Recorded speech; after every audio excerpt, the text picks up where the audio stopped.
Wait, what? Oh, that's why we got the prolonged shot of Zmus shoes. It all makes sense. See, then we're back to good guy silly Venom in a heartbeat. Who needs a symbiote? My inner monologue already says all that to me. Nothing like starting a fight with a huge chest kick. Self-sacrifice. See, this is what we call a teachable moment. If Strickland had talked to Eddie for I don't know any amount of time, before shooting him, and forcing Venom to show up, Eddie could have explained the whole codex. Instead, my guy got Xeno with Chipper for no reason.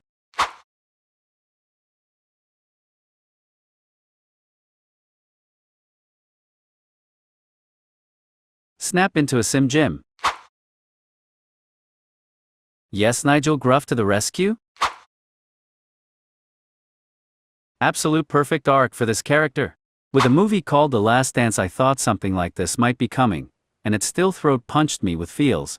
They really crushed it with creature design here, cuz symbionts already look scary, but xenophasages, whole different tier. This thing looks like it crawled out of a Hellraiser spin-off that got banned in several countries. It's like someone asked what if a beetle, a lionfish, pure malice had a baby, and then gave it a gym membership, and trauma 3 tails, and its teeth have teeth. Terrifying. I love this quick shot showing how fast they can run in just a few words gets them in sync to battle together. Saving that guy who made fun of your pin. Lasher and Venom are both proof that aliens are better than humans, and I know I can hear you. Lasher doesn't have a mouth, and you can tell it's Lasher by the shape of these blades. Christmas to the rescue, and you people wanted to say happy holidays.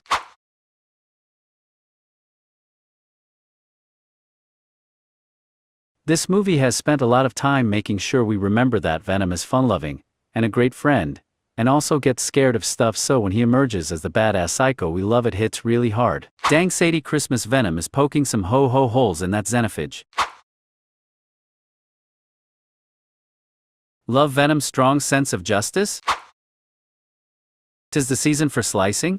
Alright, points to Strickland for trying to drag his wounded soldier to safety. Alien Romulus vibes, and see, this time there's no slimy hell, so it's just like whatever, a little stabby stab.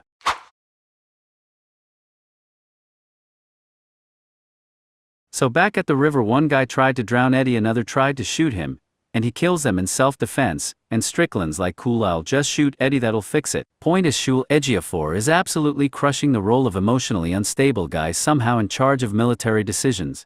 Spider-Man style falling save. Eddie doesn't even hesitate and goes straight to saving the kids. And the other symbionts are proving you can be badass warriors who still care about saving innocent life. Yeah, forget OJ, this is the Broncos' new legacy. Rough, of course you'd forget that half of you is gone upon waking up. A symbiote army waits here. Free them. Yes, let's go. The Xeno Shredder just turned that symbiote into lava. Appropriate reaction.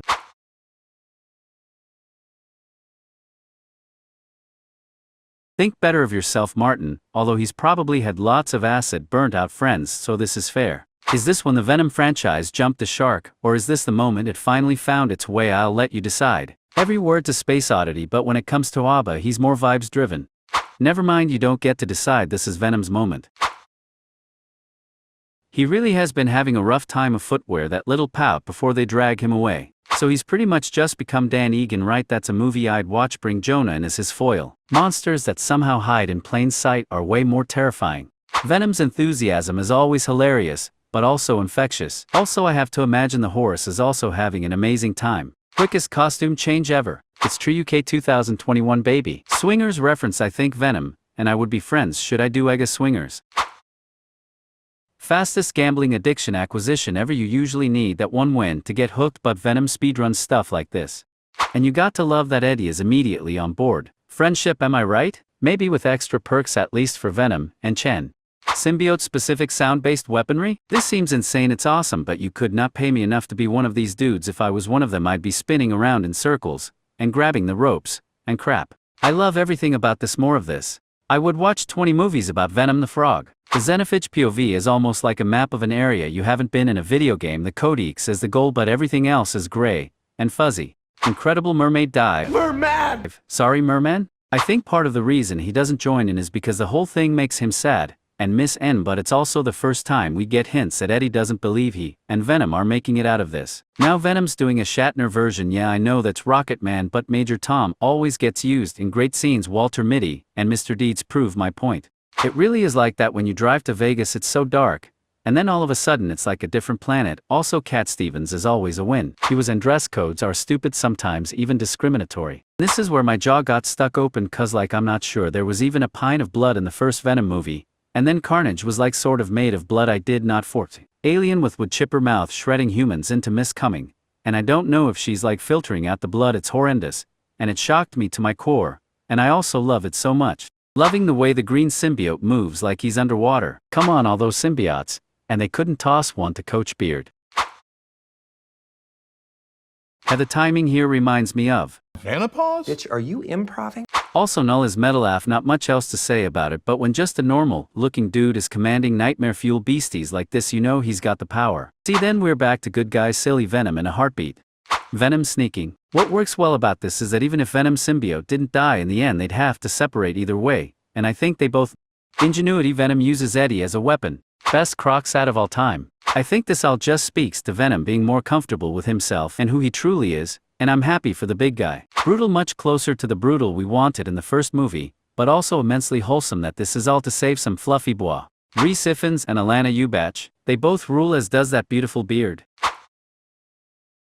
Appropriate reaction, and it's how I know Alana Ubach is actually a parent. No panic, barely discuss, just quiet acceptance. The car now has dog barf in it. Sucks how she got it, but it's an absolutely dope scar. 2001: A Space Odyssey vibes from this framing. What, Dr. Payne who feels no pain, the very same baddie who first appeared right around Morblock for Morbin time in a Morbius comic. There's something deeply disturbing about the way his feet just kind of drag on the floor as he floats to the window. It's not a huge surprise that Stephen Graham is amazing, but with such a small part in this one, he really steals the scene. Acid death shadowing? Venom Road shadowing. Sick late 7S Bronco Custom. Tell me you don't want to drive that thing, especially into a waterfall secret entrance. Wait, that's a sandfall. It's a sanderfall. If you like this video, click the subscribe button, give me a thumbs up, and turn your notifications on so you never miss any videos from my channel. I'll see you lads in the next one.